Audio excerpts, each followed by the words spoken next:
За сайн бацгаана уу. Би Батанх байна. Энэ өдрийн мэндийг хүргэе. Би Чикаготоос мэдчилж байна. Шинэ оны мэнд. За ингээд би өнөөдөр та бүхэндээ Wagyu beef steak хийж үзүүлэхээр бэлдээд байна. Энэ махыг би бол Costco-гаас худалдан авсан. A5 grading одоо юм мах байна. За ийм сайхан эд байна. За Wagyu beef-ийг бол ерөөсөө олон төрлийн амтлагчаар амтлаад авах шаардлагагүй байдаг. Зөвхөн kosher salt юм уу эсвэл харп перцээр амталчаад хангалттай юм гоё мах.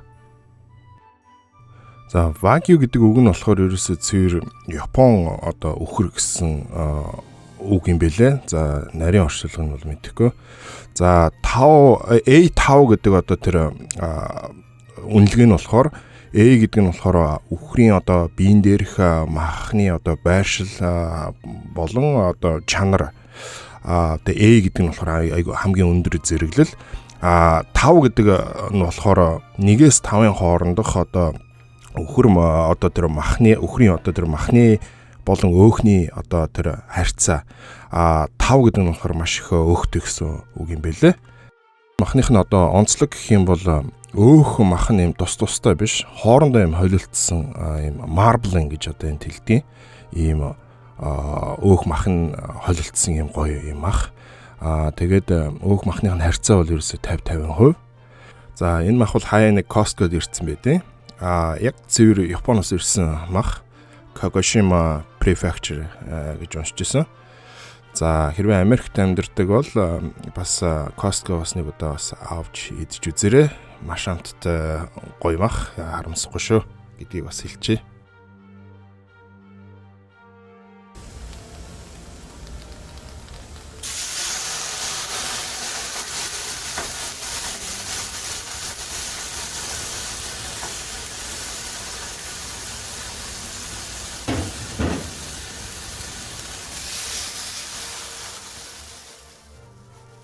За маха шарахта нэг хідэн зүйл анхааруул зүгээр байдаг. Тэрний үхээр нэгдүгээрт шууд ил гал дээр шарахаар энэ махнаас ялгарч гарсан өөх тосон доош унаад дөл үүсгээд гал гаргаад энэ маха шатааж төлчих гээд идэг. Тийм учраас ийм хайруулын тавган дээр ч юм уу эсвэл ийм грэдл дээр шарах нь хамгийн тохиромжтой байдаг.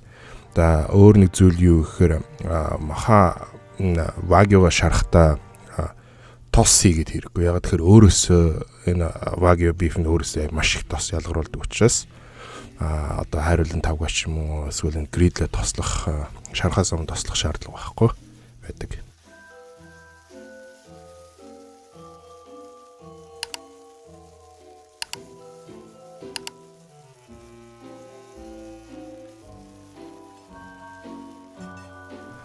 За би өмнө Америк стилийн cowboy style steak шарж үзүүлжсэн.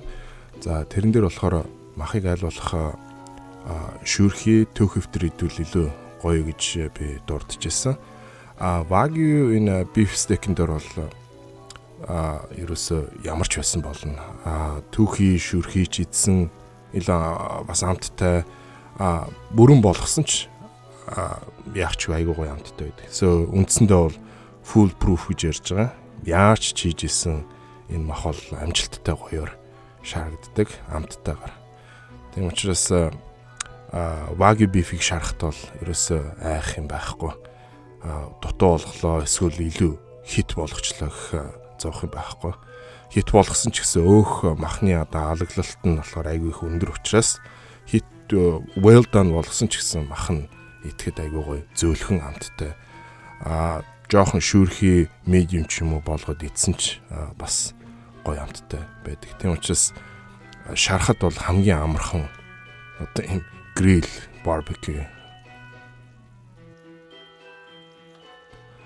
За Wagyu beef нь одоо байн авч идээд боломжгүй хүнтэй мах. За тэгээд хаяа нэг Costco-д нэг хаяа нэг ороод ирдээ. Ер нь ихэнхтэй л байдгүй. Тэгээд 1990-ад оны үед энэ Япон гадаадаас мах оруулах тийм боломжтой болсон юм билээ. За тэгээд тэр нь ямар зүйлд нөлөөсөн гэхээр дотоодын мах нийлүүлэгчд маш хүн дээр туссан байт юм билээ. Тэгээд яг тэгэхээр гадаад Америк ч юм уу Австралиас орж ирсэн мах нь илүү хямд өсөр одоо орж ирэх боломжтой болсон. Тийм учраас дотоодын энэ Японд үйлдвэрлэж байгаа мах үйлдвэрлэгчд айгүй хүнд байдалд орсон. Яг тэгэхээр илүү хямдхан мах гадаадаас орж ирж байгаа учраас тэгээд тэрний эсрэг ямар хангамж авсан гэхээр энэ Wagyu beef одоо юм стилийн махыг үйлдвэрлэж эхэлсэн. Илүү одоо өөхлөг, илүү амттай ийм гоё үнэтэй махыг. За тэгээд тэр нь яагаад үнэтэй болдгоо гэхээр гадаадаас тэр бордоо юуг нь хөдөлж авдаг. Тийм учраас тэр махныхаа юунд шингэдэг одоо өртгөнд. Тэгээ нөгөө талаас их юм бол өхрөө одоо муулахта залуугаар нь жоохон бас хөвшрүүлж иж нядалдаг. Тэгснээр илүү өөхтэй, мах нь өөхтэй болдог. Тийм лээ. Тийм учраас их олон жилээр бас энэ өхрийг тэжих шаардлагатай байдаг. Тийм учраас илүү махных нь өртөг өндөр болдог. За Японоос ихэнхдээ яг Wagyu орж ирдэг. Гэхдээ одоо сүүлийн үед бол одоо энэ Япон өхрийн одоо эрлийцсэн өхрүүд Америк, Австрал бас их өсгөж эхэлж байгаа юм байлээ. Тийм учраас бас энд өсгсөн арай хямдвтар. Гэхдээ бас Wagyu, Kobe стилийн юм мах сүүлийн үед авч идэх боломж гарч ирж байгаа.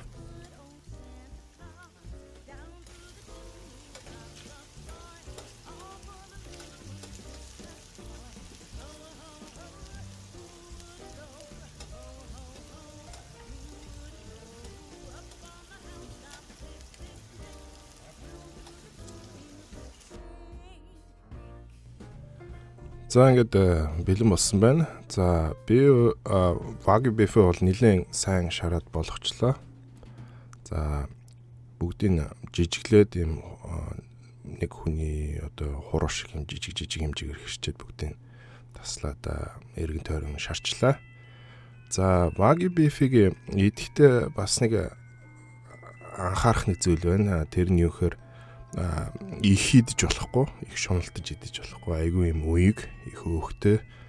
За ер нь стейк иддгээс нэг 3-ны 1-тэй тэнцэх хэмжээгээр одоо бодож идэх хэрэгтэй. Хамаагүй их шунаад идчих юм бас дараа бэлороод идэм билээ. За тэгээд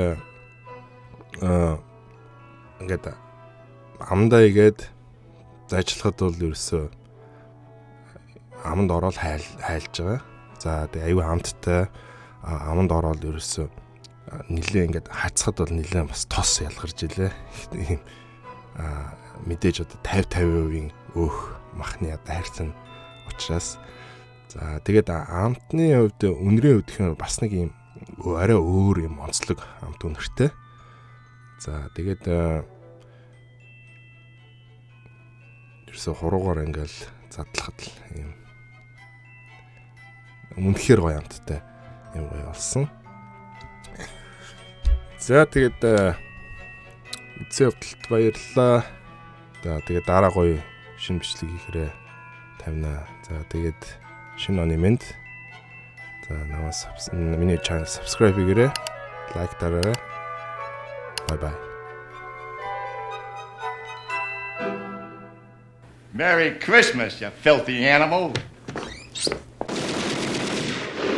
And a Happy New Year.